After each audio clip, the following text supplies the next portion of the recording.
አዲስ አበባችን በርካታ ለውጦችን እያስተናገደች እንደሆነ የአደባባይ ሚስጥር ነው። ህንፃዎቿ እየተዋቡ፣ መንገዶቿ እየሰፉ፣ እንደዚሁም በየጥጋጥጉ ካሜራዎች እየተተከሉ ነው። ነገር ግን ከዚህ ድንቅ ውበት በስተጀርባ ያለው ሚስጥር ምንድን ነው? ስማርት ሲቲ ለኢትዮጵያ ስልጣኔ ነው ወይስ ዘመናዊ ቁጥጥር? በዛሬው ፕሮግራማችን ስለ ዲጂታል መታወቂያ እንደዚሁም ሶሻል ክሬዲት እንዴት ህይወታችንን ይቀይሩታል የሚሉትን የማይታመኑ መረጃዎች የማካፍላችሁ ይሆናል። እንደተለመደው ለቻናላችን አዲስ የሆናችሁ ሰብስክራይብ ማድረግ እንደዚሁም ሁላችሁም ቪዲዮ ላይክ ማድረግ እንዳይረሳ። አሁን ወደ ዝግጅት ያለፍኩኝ።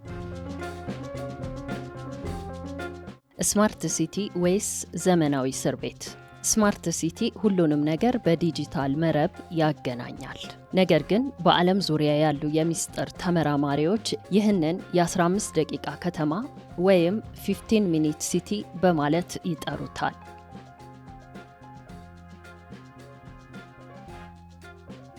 ዓላማው ሰውን በአንድ ክልል ውስጥ አጥሮ በቴክኖሎጂ መከታተል ወይም መቆጣጠር ነው። በአዲሷ አዲስ አበባ የሚገጠሙትም ካሜራዎች ዝም ብለው ምስል አይቀዱ።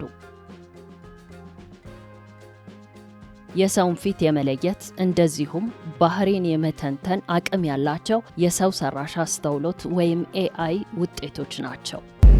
ለመሆኑ ስለ ዲጂታል መታወቂያ ስንቶቻችን እናውቅ ይሆን? የዚህ ስውር ኮድስ ምንድን ነው? ከቅርብ ጊዜ ወዲህ በሀገራችን እየተሰጠ ያለው ወይም አገልግሎት ላይ የዋለው ዲጂታል መታወቂያ የዚህ ሲስተም ዋና ቁልፍ ነው። የአይናችን ምስል እንደዚሁም የእጃችን አሻራ ወደ ዳታቤዝ ከገባ በኋላ እኛ ለዚህ ሲስተም ሰው ሳንሆን ቁጥር ነን። ይህ ቁጥር ከባንካችን፣ ከስልካችን፣ ከማንኛውም እንቅስቃሴያችን ጋር የተያያዘ ነው። ወደፊት ያለዚህ ዲጂታል ኮድ መግዛትም ይሁን መሸጥ የማንችልበት ጊዜ ይመጣ ይሆን? በጣም አስፈሪው ክፍል የዜጎች የባህሪ ደረጃ ወይም ሶሻል ክሬዲት ነው። እንደ ቻይና ባሉ ሀገራት የተጀመረው ይህ ሲስተም በኢትዮጵያም የመተግበር እድሉ ሰፊ ነው። በመንገድ ላይ ስንሳሳት ወይም በማህበራዊ ሚዲያ ያልተፈቀደ ሀሳብ የምናጋራ ከሆነ ነጥባችን ይቀነሳል። ከዛስ ነጥባችን ካነሰ ባንክ ይዘጋብናል፣ ጉዞ እንከለከላለን፣ አልፎ አልፎም ኢንተርኔት ሊዘጋብን ይችላል።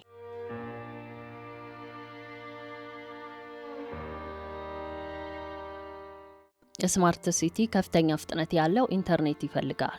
ለዚህ ነው በዚህ ጊዜ 5G የተባለው ሲስተም ስራ ላይ የዋለው። እናም በየጥጋጥጉ ያሉት አንቴናዎችስ በሰው ልጅ ስነ ልቦናና ጤና ላይ ቀውስ ይፈጥራሉ ወይ? ከዚህ ቀጥለን እስካሁን ያወራንባቸው ነጥቦች በሰው ልጅ ላይ ተጽዕኖ ሊያሳድሩ የሚችሉት እንዴት ነው የሚለውን እንመልከት። መቼም የትኛውም ሀገር ስልጣኔን አይቃወምም። አዲስ አበባችን በጣም ዘመናለች። አዲስ አበባችን የዘመነችው ለእኛ ነው ወይስ እኛን ለመቆጣጠር? እናንተስ በዚህ ጉዳይ ምን ትላላችሁ? የቴክኖሎጂው እድገት ያሰጋችኋል ወይስ ደግሞ ያስደስታችኋል? እንደተለመደው ሀሳብ አስተያየታችሁን ቪዲዮ ካለቀ በኋላ በኮሜንት መስጫ ሳጥኑ ላይ እንድታሰፍሩልኝ እፈልጋለሁ። በዓለም አቀፍ ደረጃ አይዲ 2020 የሚባል ፕሮጀክት አለ። ይህ ፕሮጀክት እያንዳንዱ የሰው ልጅ በዲጂታል ሲስተም ትራክ እንዲደረግ የሚሰራ ነው።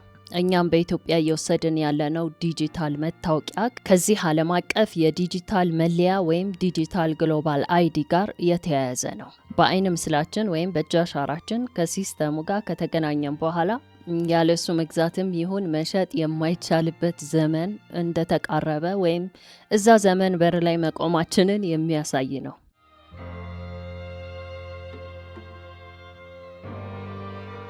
ሌላው የአርቲፊሻል ኢንተለጀንስ ወይም የኤአይ ካሜራዎች ሚስጥር ምንድን ነው? አሁን በአዲስ አበባችን ላይ የሚተከሉት ካሜራዎች ሂክቪዥን እና ዶዋ የተባሉ የቻይና ኩባንያ ምርቶች ናቸው።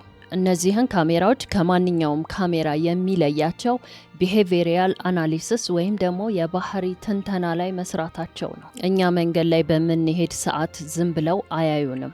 የሰው ሊሰርቅ እያሰበ ነው ወይስ ተቃውሞ ሊያደርግ ነው የሚለውን በልብ ትርታና በሰውነት ሙቀት ጭምር ይተነብያሉ። ይህ ማለት ደግሞ በሐሳባችን እንኳን ሀገሪቱ ላይ ጉዳት የሚጥል ነገር እያሰላሰልን ከሆነ ካሜራው አደገኛ ሰው ነው በሚል ምልክት ያደርግብናል። ሌላው የ15 ደቂቃ ከተማ ወይም 15 ሚኒት ሲቲ ወጥመድ ምንድን ነው? በመግቢያችን ላይ እንዳየነው ስማርት ሲቲ ውስጥ የ15 ደቂቃ ከተማ የሚባል ሲስተም አለ።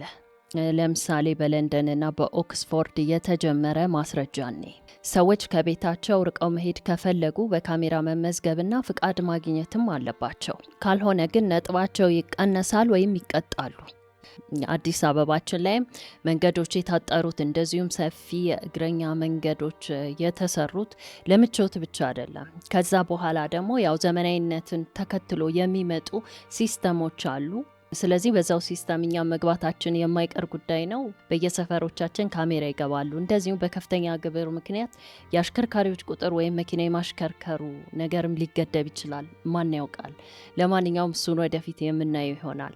አሁን ይህን ቪዲዮ እየተመለከታችሁ ያላችሁ እስቲ ሁላችሁም ስልካችሁን ቼክ አድርጉት። የግል መረጃችን የት ነው? ማን እየተቆጣጠረው ነው? ከዚህ በኋላ የምነግራችሁ መረጃ ደግሞ ከሁሉም የከፋ ነው።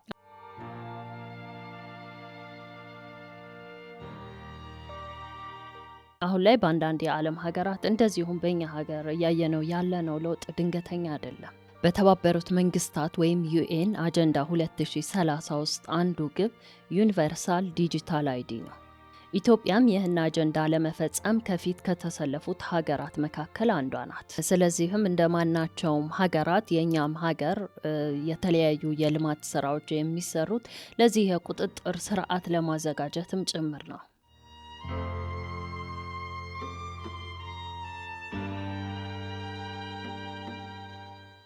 የዓለም ኢኮኖሚ ፎረም መሪ የሆኑት ክላውስ ሽዋብ ምን አሉ? ምንም ንብረት አይኖርህም፣ ነገር ግን ደስተኛ ትሆናለህ የሚል መመሪያ አላቸው። ይህ መመሪያ ግልጽ ነው። ስልጣኔና ዝማኔ በመጣ ጊዜ ከኋላ ደግሞ የዜጎች ሮሮ ወይም ጩኸት ይሰማል። ለዚህ ስርዓት አዲስ አበባችን እንዴት ተመረጠች? ያው ግልጽ ነው። ሁላችንም እንደምናውቀው አዲስ አበባ የአፍሪካ መዲና ናት። ስለዚህም አዲስ አበባን መቆጣጠር ተቻለ ማለት መላው አፍሪካን እንደ መቆጣጠር ይቆጠራል። ይህ ነው ውድ ቤተሰቦች፣ ቀደም ሲል በዓለም ሀገራት ላይ ያየነው ዝማኔ ወይም ስልጣኔ ወይም በዲጂታል መጠፈር አሁን ደግሞ በማንኛውም ቦታ እየተከሰተ ነው። በእኛም ሀገር ጭምር ሁሉ ነገራችን በዲጂታል ተጠፍሮ ነው ያለው። ከዚህም በኋላ ዙሩ እየከረረ የሚሄድ ነው የሚመስለው። እናንተስ በዚህ ቴክኖሎጂ ላይ ምን ትላላችሁ? የቴክኖሎጂ ጥቅም እንዳለ ሆኖ አሁን ላይ ግን ምንም መንቀሳቀስ መፈናፈን የማይቻልበት ደረጃ ላይ እየተደረሰ ይመስላል። ምክንያቱም ሁሉ ነገር ሲስተም ነው፣ ሁሉ ነገር ቴክኖሎጂ ነው። እናንተስ ጊዜውን እንዴት ታዩታላችሁ? ወይም የቴክኖሎጂውን ዝማኔ ያስደስታችኋል ወይስ ነጻነታችንን ተነፍገናል፣ መፈናፈኛ ማተናል ብላችሁ ታስባላችሁ? ሀሳብ አስተያየታችሁ እንደተለመደው በኮሜንት መስጫ ሳጥኑ ላይ ብታሰፍሩልኝ ደስ ይለኛል። ለዛሬ በዚሁ አበቃው። በሚቀጥለው በአዲስ ዝግጅት እስክንገናኝ ባይ ባይ።